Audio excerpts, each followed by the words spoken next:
Hello et bienvenue dans Mode d'emploi, le podcast incontournable des marques engagées. Je suis Audrey, styliste, consultante et hackeuse au service des entrepreneurs mode et lifestyle. Depuis 2018, j'accompagne les créateurs et créatrices pour donner vie à leurs projets en partageant les conseils et les secrets bien gardés des grandes marques pour réussir. Dans ce podcast, nous allons pirater les techniques et méthodes de l'industrie pour les mettre entre les mains de marques indépendantes comme la vôtre. Alors que vous souhaitez créer votre marque en partant de zéro ou lui donner un coup de boost en vendant plus et mieux, vous êtes au bon endroit. Mes très chères créatrices, je suis ravie de vous retrouver pour un nouvel épisode de la série spéciale La Notice. Le principe est toujours le même, je publie une boîte à questions sur Instagram, vous me donnez votre problématique du moment, votre question, et moi je vous réponds dans un épisode de podcast en vous donnant ma notice sur mesure, rien que pour vous. C'est un épisode qui est court, concret, qui va à l'essentiel et qui est surtout sans montage. Première petite chose, je suis navrée pour ma voix puisque je suis enrhumée et donc j'espère que ceci sera pas trop compliqué à écouter pour vous. Mais voilà, je parle un peu du nez comme toute personne enrhumée.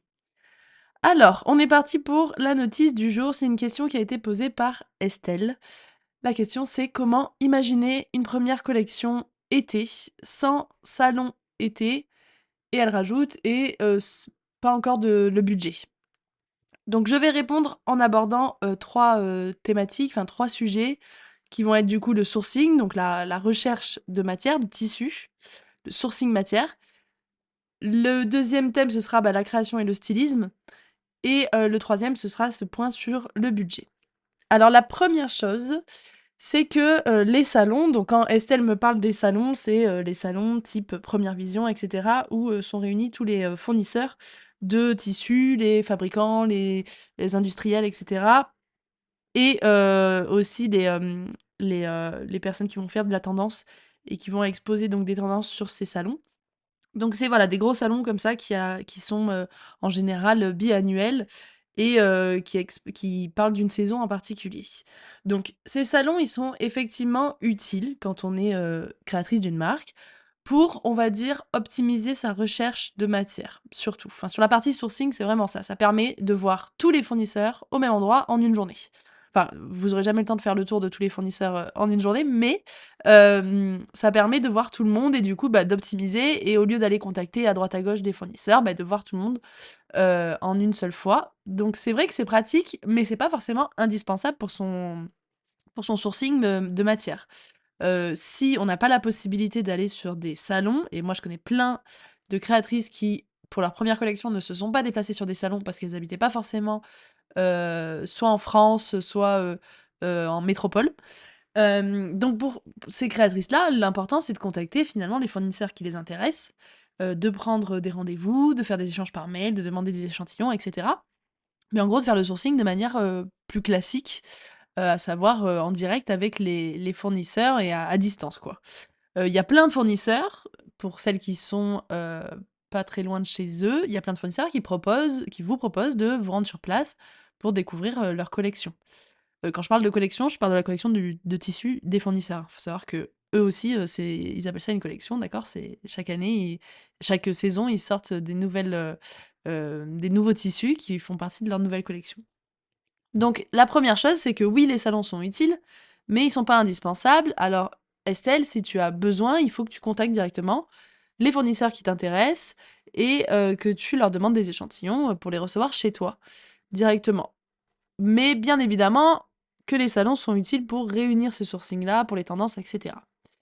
La deuxième chose à savoir, c'est que ça va arriver tout le temps. Le fait de devoir imaginer une collection été, par exemple, alors que le prochain salon, c'est un salon hiver. Donc, on n'est jamais pile on time, en gros. Il y a aucune marque qui vraiment, démarre pile poil, le jour j'en sais rien, de Première Vision ou des choses comme ça. Déjà parce que tous les salons ne sont pas en même temps, et on n'est jamais vraiment pile dans le bon timing. Il y a toujours un petit décalage et notamment selon le système de vente, par exemple, que tu vendes en B2B ou en B2C, tu auras plus ou moins de décalage avec ces salons, et avec la saison, en tout cas, qui est présentée sur les salons. Mais voilà pourquoi, sur ces salons, même un salon, par exemple, hiver, heu, sur ces salons-là, les fournisseurs présentent aussi une partie de leur collection été ou en tout cas ce qu'on appelle les permanents, donc leurs tissus qui sont là, en permanence. Et tu pourras toujours leur demander, au lieu de recevoir les coloris de l'hiver, les coloris de l'hiver, recevoir les coloris de l'été et leur dire: «Je suis intéressée par ce tissu-là, mais j'aimerais votre gamme de couleurs de l'été parce que moi, je suis en train de créer ma collection été». Les fournisseurs, ils ont l'habitude, hein, ils travaillent avec plein de marques qui ont toutes des rythmes différents. Ils savent très bien ce que vous n'êtes pas forcément en plein, dans la création de votre collection hiver et cetera.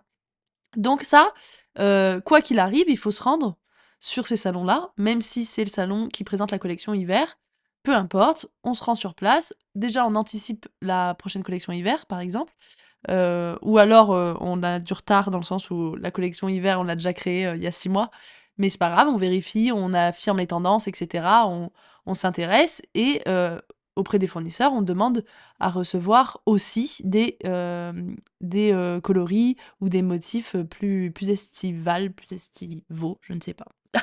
Donc quoi qu'il, on se rend sur place, on va dans ces salons. Ça, c'était pour la deuxième chose. Les salons sont utiles, tu t'y rends quoi qu'il arrive et c'est pas très grave si c'est pas tout à fait la saison sur laquelle tu es en train de travailler. La troisième chose, c'est pour effectivement la partie création de la collection, le stylisme, les tendances, et cetera. C'est vrai que pour créer sa collection, c'est important de s'intéresser aux tendances de fond, de s'intéresser à ce qui se fait, de s'intéresser aux innovations, de la prochaine saison, et cetera. Ça, sur les salons, effectivement, quand, on se rend sur un salon été, par exemple, de première vision, on a énormément d'inspiration, il y a énormément de tendances qui sont présentées, c'est très utile. Heu et donc effectivement, je le recommande et si t'as pas ça, c'est pas grave, on va s'inspirer ailleurs. C'est-à-dire que les tendances qui sont présentées sur ces salons, elles ont été faites par des gens qui s'inspirent, aussi ailleurs et qui vont pas aller, qui sortent pas ça de leur tête et qui s'inspirent pas de d'autres salons. Donc c'est possible aussi de créer sans suivre les tendances qui sont présentées sur les salons. Ou en tout cas en suivant des tendances qui sont présentées sur les salons parce qu'en fait on les aura dénichées nous-mêmes. Alors comment on fait pour dénicher ces tendances-là? En fait, déjà la première chose, c'est en ligne, tout simplement. On va aller s'intéresser aux nouvelles marques émergentes, celles qui sont en train de percer très fort. On peut s'intéresser aux marques, par exemple, d'influenceuses, de choses comme ça, parce qu'on est sur des personnes qui sont, heu, précurseuses, en termes de tendance. On va s'intéresser à des créateurs, à, tout ce qui est, du domaine de l'art en général, parce que ça aussi, c'est précurseur, et cetera. Donc en ligne, on explore un maximum de ressources, pour, se documenter sur les tendances et essayer de vraiment s'en imprégner. Ensuite, il y a tout ce qui est magazine en ligne ou en physique. Ça aussi, bien évidemment, ça permet de vraiment, dénicher un maximum de tendances. Moi, je vous conseille vraiment de vous documenter sur tout type de magazine, que ce soit de la déco, de la mode, de l'art et de feuilleter comme ça, une dizaine de magazines que vous aurez achetés en physique et de relever à chaque fois que vous voyez des choses récurrentes, une matière, une couleur, une texture, un besoin de consommation qui ressort et cetera pour dénicher, des tendances, par exemple, pour l'été. Pareil, on peut regarder les défilés aussi, effectivement, ça permet de voir, des tendances. On peut regarder des analyses de défilés aussi. Donc voilà, il y a tout ce qui est, un peu en ligne, magazine, défilé et cetera et il y a aussi, quand on fait du prêt-à-porter, on va aller en magasin, tout simplement. Donc ça, c'est important aussi de sortir de chez vous, de sortir de Pinterest pour aller en magasin. On va aller voir des grands magasins ou en tout cas des marques qui sont des grandes marques. On va pas aller, forcément, chez Zara, quoique, Zara est quand même, très au fait des tendances.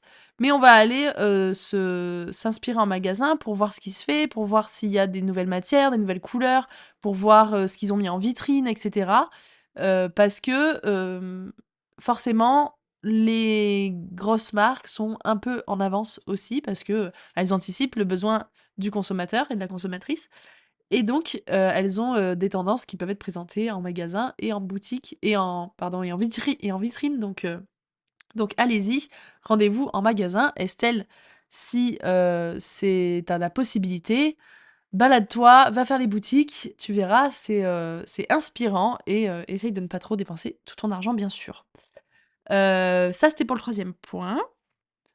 Ensuite, quatrième point, en ce qui concerne du coup le budget. Quatrième et dernier point, en ce qui concerne le budget donc, on peut commencer le sourcing sans avoir de budget puisque, les échantillons, normalement, c'est plus ou moins gratuit, dans le sens où normalement c'est gratuit. Maintenant, il y en a qui facturent un petit peu, mais on n'est pas sur des budgets énormes. Donc la recherche d'échantillons de matière et de sourcing matière, il y a aucun problème à la démarrer, même sans budget. Si on fait le stylisme soi-même, si on fait la partie, enfin même le brief pour la styliste avec qui on va travailler, ça, on peut très bien le faire sans avoir de budget puisque, tout ce que je viens d'expliquer, regarder les salons, les tendances sur les salons, regarder les tendances en magasin, en ligne et cetera, c'est gratuit. Donc on peut très bien le faire soi-même aussi, enfin faire tout le stylisme soi-même. On peut très bien anticiper le stylisme gratuitement. Donc ça, normalement, il y a pas de souci. Tu peux commencer à imaginer et à créer une collection sans budget. Mais bien évidemment que pour la suite, il va falloir un peu de budget. Pour acheter quelques matières pour faire les prototypes, pour, payer une modéliste qui va faire les prototypes, pour, enfin toute la suite quoi, en gros, il va falloir du budget. Donc bien sûr qu'il faut pas se lancer avec 0 budget.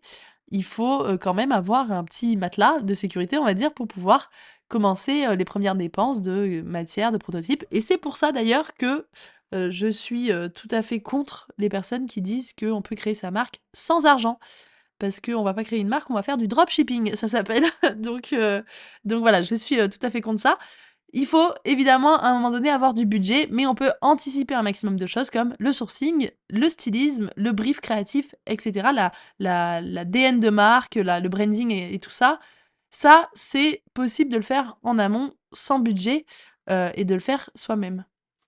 Voilà pour cette notice, j'espère qu'elle aura aidé Estelle et peut-être d'autres, auditrices ou auditeurs qui écoutent, cet épisode. Dans tous les cas, n'oubliez pas de me laisser un petit commentaire si vous écoutez, par exemple, le podcast sur Spotify. Vous pouvez laisser un commentaire directement en dessous de cet épisode si vous l'écoutez sur, Apple Podcast. Il faut vous rendre sur la page du podcast Mode d'emploi et laisser un commentaire qui concerne tout le podcast. Vous pouvez aussi me laisser 5 étoiles sur donc la plateforme d'écoute de votre choix. Ça permet de me récompenser et de récompenser tous ces efforts que je fais à publier 2 épisodes de podcast, par semaine. Donc je vous remercie d'avance. Mes très chères créatrices, merci d'avoir été à l'écoute. Continuez de transformer vos rêves en réalité. Prenez soin de vous et à bientôt pour un nouvel épisode.